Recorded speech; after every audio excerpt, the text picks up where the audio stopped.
It is a constitutional right for every Ugandan to have access to information, but this provision of the constitution has been breached by the prolonged ban on internet use and poor network coverage, as MPs have noted. Hello, welcome, and thanks for taking your time joining us live on Projan Media TV. But let's take more look into some of these details. The members of parliament are concerned that at the time when COVID-19 has pushed the world to working and studying at home, many areas in Uganda are not connected to the internet, radio, and phone networks. In their constituency, they cannot talk to the people in this area and century. It is surprising that certain areas in Uganda are cut off completely. They thought because they have COVID, which is likely to stay, this was the time to find out how their people deep in the villages will continue to study, said Rushenyi County MP Naome Kabasharira. And MPs raised these concerns while reacting to a statement by the Minister of Information, Communications, Technology and National Guidance, Baryomunsi, on the status of the quality of communication services.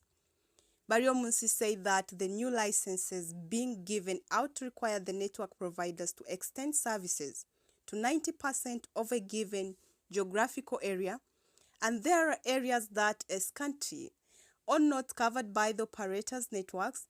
Persons in these areas are not able to access telecommunication services, or if the services are accessible, the quality is compromised due to their resultant weak network signal, as Baryomunsi said.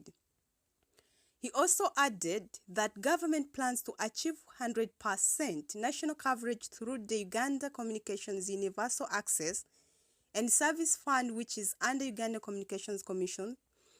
And Rushenyi County MP Naboth Namanya asked the minister about the continued ban on Facebook, when it is the main engine utilized by young people for information, and they have not articulated to them the reasons for the Facebook closure and what is the fate of Facebook, as he asked.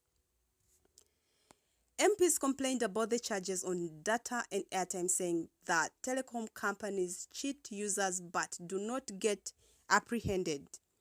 And just that when they buy data and in a minute they are told data is finished, even phone calls, you load airtime tomorrow, they tell you your airtime is off. So this must be solved, since they are now having parliament sessions on Zoom.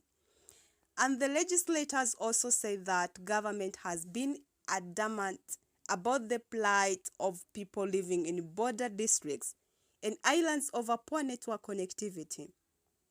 The House learned from the MPs that people have now resorted to using networks from neighboring countries, which they feared might pose a security challenge.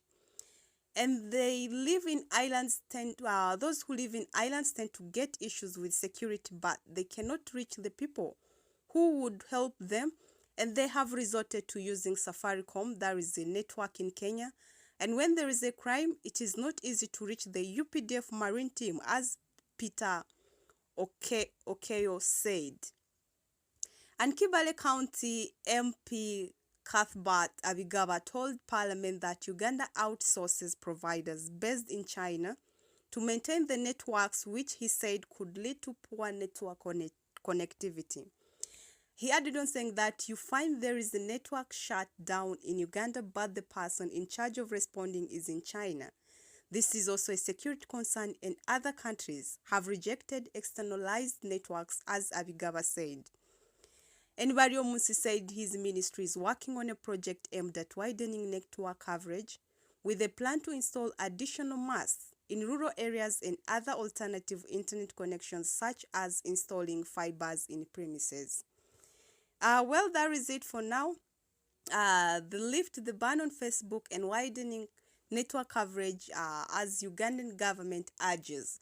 And thanks for watching Projan Media TV. We'll keep on updating with more of this. Just kindly do one thing: subscribe and turn on the notification button. All these updates will come to you in time. Once again, thanks for watching Projan Media TV.